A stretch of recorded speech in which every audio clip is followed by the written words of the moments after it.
నమస్కారం MCN news కి స్వాగతం. ఈనాటి ముఖ్యాంశాలు. ఈ నెల 9న పలమనేరులో జరగనున్న ఆంధ్రప్రదేశ్ రాష్ట్ర డిప్యూటీ సీఎం పవన్ కళ్యాణ్ పర్యటనకు సంబంధించి గురువారం అధికారులతో సమీక్ష నిర్వహించిన పలమనేరు ఎమ్మెల్యే అమర్నాథ్ రెడ్డి. తిరుపతిలో ఓవర్లోడ్ ఆటోలను నియంత్రించండి, ప్రమాదాలను నివారించండి.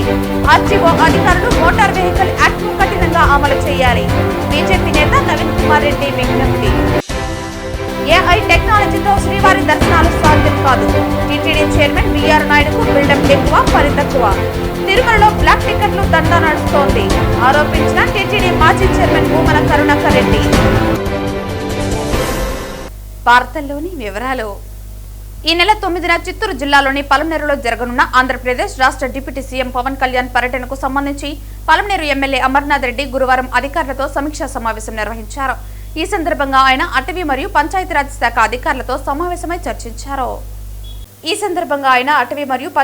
శాఖ అధికారులతో సమావేశమై చర్చించారు. 9వ తేదీ ఆదివారం డిప్యూటీ సీఎం తిరుపతి నుంచి పలమనేరుకు చేరుకున్న అనంతరం షెడ్యూల్ మేరకు చేపట్టనున్న కార్యక్రమాల వివరాలను అధికారులను ఆయన అడిగి తెలుసుకున్నారు. ఆ రోజు ఉదయం 10 గంటలకు ముసలమడుగు సమీపంలోని హెలిప్యాడ్ వద్దకు చేరుకున్న అనంతరం డిప్యూటీ సీఎంకు గజమాలలతో స్వాగతం ఏర్పాట్లు ఉంటాయని ఎఫ్ఆర్ఓ నారాయణ వివరించారు. అనంతరం శిలాఫలకం ప్రారంభోత్సవం, ఎలిఫెంట్ ఎంక్లోజర్స్, ఏనుగుల విన్యాసాలు వీక్షించిన తర్వాత మావిటలు సిబ్బందితో చర్చిస్తారు. అక్కడి నుంచి ఎలిఫెంట్ క్రాల్ సందర్శన, ఎకిరామియా ప్లాంట్లో చెట్లు నాటడం జరుగుతుందని తెలిపారు. తదనంతరం రైతులతో రచ్చబండ కార్యక్రమం, చివరగా అన్ని శాఖల అధికారులతో సమీక్ష చేయనున్నారని ఎమ్మెల్యేకు వివరించారు. నియోజకవర్గంలో ప్రతిష్టాత్మకంగా జరుగుతున్న ఈ కార్యక్రమాన్ని అధికారులు విజయవంతం చేయాలని ఆయన సూచించారు. ఇదిలా ఉండగా నియోజకవర్గంలో నెలకొన్న సమస్యలు, పెండింగ్ పనులకు సంబంధించి ఏదైనా సమాచారం ఉంటే అధికారులు తెలియజేస్తే డిప్యూటీ సీఎం దృష్టికి తీసుకువెళ్తామని ఆయన వారికి తెలియజేశారు. ఈ కార్యక్రమంలో పంచాయతీరాజ్ శాఖ, జిల్లా మరియు నియోజకవర్గ అధికారులు పాల్గొన్నారు.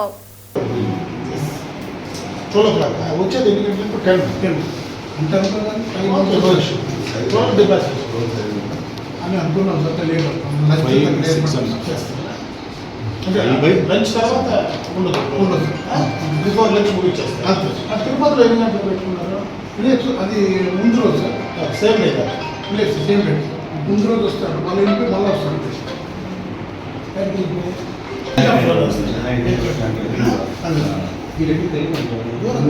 వర్షాల కారణంగా తిరుపతి నగరంతో పాటు పరిసర ప్రాంతాల్లోని రహదారులపై ఏర్పడిన గుంతలకు వెంటనే ప్యాచ్ వర్క్ చేయాలని తిరుపతి జిల్లా ఎస్పీ, ఆర్డీఓ, నగరపాలక సంస్థ, ఆర్ఎండ్బి అధికారులకు బీజేపీ నేత నవీన్ కుమార్ రెడ్డి విజ్ఞప్తి చేశారు. తిరుపతి నగరంలోని ప్రైవేట్, ప్రభుత్వ పాఠశాలలకు, కాలేజీలకు విద్యార్థులకు తీసుకువెళ్లే ఆటోలు, పరిసర ప్రాంతాల్లో ఉన్న కాలేజీ బస్సుల ఫిట్నెస్ సర్టిఫికేట్లను, ఓవర్ స్పీడ్లను రోడ్డు రవాణా సంస్థ, ట్రాఫిక్ పోలీసులు సీరియస్ గా పరిగణించి ఆకస్మిక తనిఖీలు చేసి ప్రమాదాలు జరగకుండా కట్టడి చేయాలని నవీన్ పేర్కొన్నారు. తిరుపతి ఆధ్యాత్మిక నగరానికి సుదూర ప్రాంతాల నుంచి వచ్చే యాత్రికులకు కానీ నగరంలోని అన్ని వర్గాల ప్రజలకు 24 గంటలు అందుబాటులో ఉండేది తిరుపతిలోని షేర్ ఆటోలు అండి. నేను ఒకటే విజ్ఞప్తి చేస్తున్న ఆర్టీఓ అధికారులని, కొన్ని చోట్ల మనం చూస్తున్నాము స్కూల్కు వెళ్ళే ఆటోలు కానీ, అదేవిధంగా పరిసర ప్రాంతాల్లో ఉన్నటువంటి గ్రామాలకు తీసుకెళ్లే షేర్ ఆటోలు కానీ, వాళ్ళు పరిమితికి మించి ప్రయాణికుల్ని ఆటోల్లో ఎక్కించుకొని కనీసం ముందర డ్రైవర్ సీట్ పక్కన కూడా 2 పక్కలా కూడా ప్యాసింజర్స్ కూర్చోంటారండి. వాళ్ళకి ఆ దారిలో ఏ వెహికల్ క్రాస్ చేస్తుందో కూడా కనపడదు. ఇలాంటి సందర్భాల్లో ప్రమాదాలు జరిగి ప్రాణ నష్టం జరిగే అవకాశాలు ఎక్కువ ఉన్నాయి. మనం ఈరోజు దేశవ్యాప్తంగా, రాష్ట్ర వ్యాప్తంగా, జిల్లాల వ్యాప్తంగా, నగరాల్లో జరుగుతున్నటువంటి బస్సు, రోడ్డు ప్రమాదాలు చూస్తున్నాం. అమాయకుల ప్రజలు గాలిలో కలిసిపోతున్నాయి. నేను తిరుపతి ఆర్టీఓ అధికారులకి, ట్రాఫిక్ అధికారులకి విజ్ఞప్తి చేస్తున్నా, దయచేసి తిరుపతిలో ఉన్నటువంటి షేర్ ఆటోలు, అదేవిధంగా దీంతో పాటు ప్రైవేట్ స్కూళ్ళకి పిల్లల్ని తీసుకువెళ్ళే ఆటోలు, అదేవిధంగా ఇంజనీరింగ్ కాలేజెస్ బస్సులు, తిరుపతి పరిసర ప్రాంతాల్లో ఉన్నటువంటి పరిశ్రమలకు వెళ్ళే ఉద్యోగస్తులకు తీసుకుపోయే బస్సులు, వీటన్నిటికి కూడా ఫిట్నెస్ ఉన్నాయా లేవా, లైసెన్స్లు ఉన్నాయా లేవా, సరిగా యాన్యువల్ మెయింటెనెన్స్ అనేది ఆ వాహనాలకి సక్రమంగా చేస్తున్నారా లేదా. అంటే కొంతమంది డ్రైవర్లు అనుభవం లేకపోయినా కూడా ఆ బస్సులు డ్రైవింగ్ చేస్తుంటారండి. దీనివల్ల కొన్ని చోట్ల ప్రమాదాలు జరుగుతున్నాయి. వాటన్నిటి కూడా దృష్టిలో పెట్టుకొని మోటార్ వెహికల్ యాక్ట్ అనేది తిరుపతిలో ఖచ్చితంగా కఠినంగా అమలు చేయాలని చెప్పని నేను ఆర్టీఓ అధికారులకు విజ్ఞప్తి చేస్తున్నా. చేతులు కాలేక ఆకులు పట్టుకున్న చందంగా కాకుండా ప్రమాదాలు జరగకముందే మనం చూస్తున్నాం. ఈరోజు స్కూల్ ఆటోలు కానీ, స్కూల్ బస్సులు కానీ, కాలేజీ బస్సులు కానీ పరిమితికి మించి చిన్న చిన్న రోడ్లండి తిరుపతిలో ఉండేది. అక్కడ కూడా అతివేగంగా వెళ్తూ ఉంటాయి. గతంలో మనం ఎక్కడన్నా టౌన్లో ఎక్కడికన్నా రుయ్ హాస్పిటల్ కానీ, కపిల్ తీర్థం కానీ, లేదా తిరుచానూరు కానీ వెళ్ళాలంటే టౌన్ సర్వీసెస్ బస్సులు అందుబాటులో ఉండేటివి. ఈరోజు టౌన్ సర్వీసెస్ బస్సులు అనేది పూర్తిగా అంతరించిపోయింది. ఎక్కడ టౌన్ సర్వీసెస్ లేదు. కేవలం ఆర్టీసీ బస్సుల మీద ప్రజలంతా కూడా ఆధారపడాల్సి వస్తుంది. అది సకాలంలో రాకపోతే బస్సులు ఆటోల్ని పోయి వీళ్ళందరూ కూడా ఆటోల్లో ప్రయాణాలు చేస్తున్నారు. ఆటోల్లో ప్రయాణం చేయడం అనేది మంచిదే, అందుబాటులో ఉండే మోడ్ ఆఫ్ ట్రాన్స్పోర్టేషన్ అది. కానీ పరిమితికి మించి ప్రయాణికుల్ని దయచేసి ఎక్కించొద్దండి.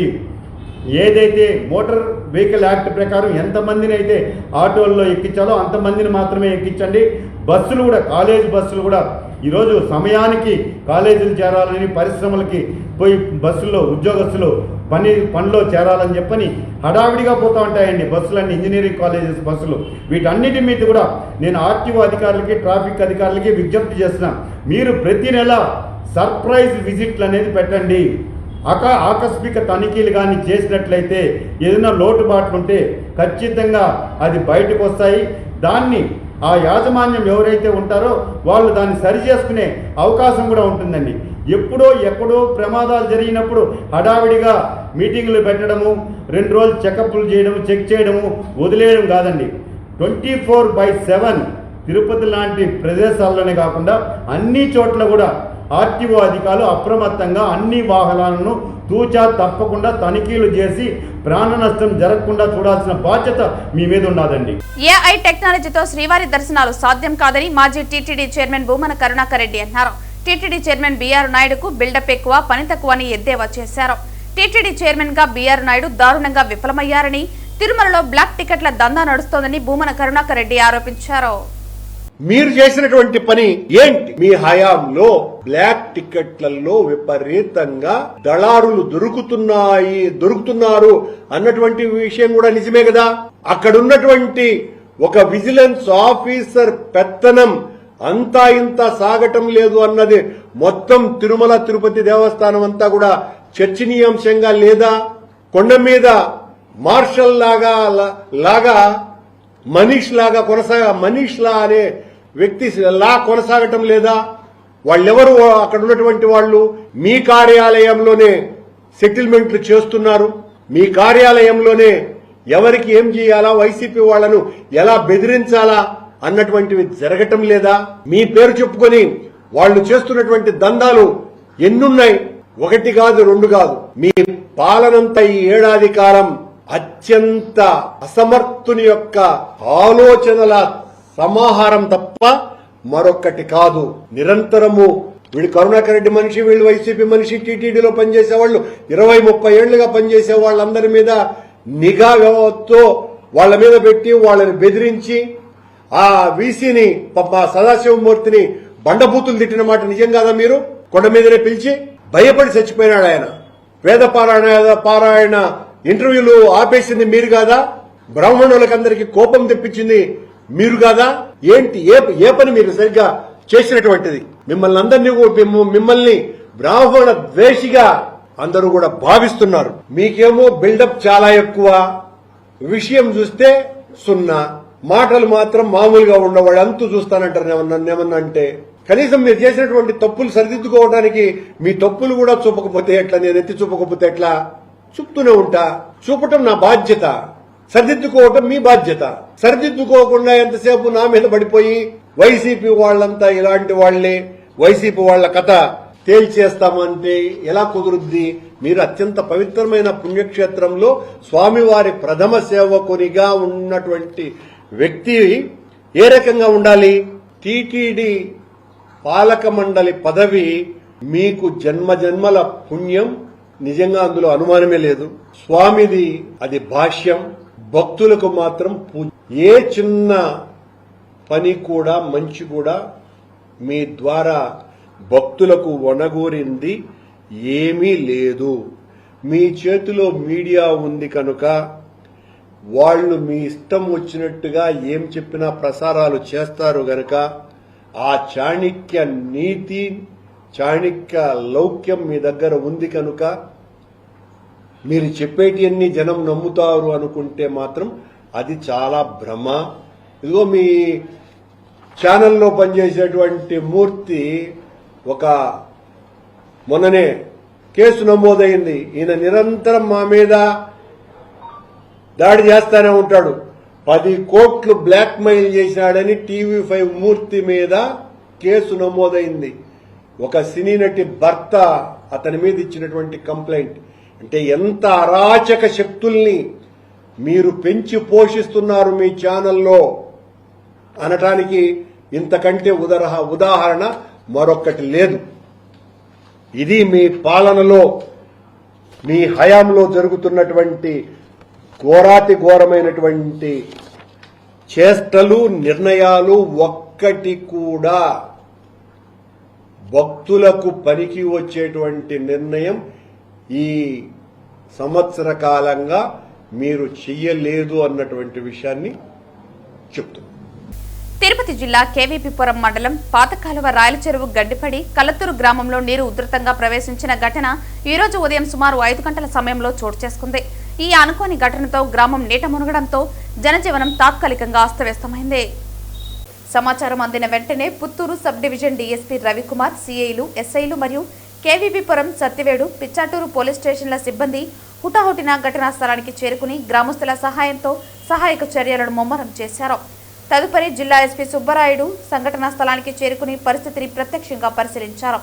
గ్రామ ప్రజలతో మాట్లాడి వివరాలు తెలుసుకుని పోలీస్ అధికారులు మరియు ఇతర శాఖల సిబ్బందితో కలిసి సహాయక చర్యలను సమన్వయంతో పర్యవేక్షించారు. ఎస్పీ పోలీసు సిబ్బందికి ఆదేశిస్తూ ఎప్పటికప్పుడు నీటి మట్టం మార్పులను గమనిస్తూ అవసరమైతే వెంటనే గ్రామ ప్రజలను సురక్షిత ప్రాంతాలకు తరలించాలని అన్నారు. సహాయక చర్యల్లో ఎటువంటి ఆలస్యం లేకుండా ప్రజల రక్షణకు ప్రాధాన్యత ఇవ్వాలని ఆదేశించారు. ఈ సందర్భంగా జిల్లా ఎస్పీ మాట్లాడుతూ ఘటన జరిగిన వెంటనే పోలీసులు మరియు గ్రామస్తులు సమన్వయంతో పనిచేయడం వల్ల ఎటువంటి ప్రాణనష్టం జరగలేదన్నారు. దాదాపు 500 గృహాలు నీట మునిగే పరిస్థితులు ఏర్పడినా సమయోచిత చర్యలతో ప్రజలను సురక్షితంగా తరలించగలిగామని అన్నారు. పశువుల నష్టం జరిగిన చోట తక్షణ సహాయక చర్యలు చేపడుతున్నట్లు తెలిపారు. ప్రస్తుతం జిల్లా కలెక్టర్ ఆధ్వర్యంలో అన్ని శాఖలు సమన్వయంతో పునరావాస చర్యలు వేగవంతంగా కొనసాగుతున్నాయని తెలిపారు.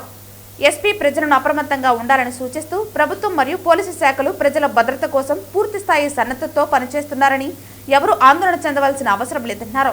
అధికారుల సూచనల ప్రకారం సహాయక బృందాలకు సహకరించాలని తెలిపారు. ఈ సందర్భంగా ఎస్పీ సూచిస్తూ వదంతులు లేదా అసత్య సమాచారాన్ని నమ్మకూడదని, ధృవీకరించిన సమాచారాన్ని విశ్వసించాలని అన్నారు. అత్యవసర పరిస్థితుల్లో డైల్ నంబర్ 112 ద్వారా వెంటనే పోలీసులను సంప్రదించాలని విజ్ఞప్తి చేశారు.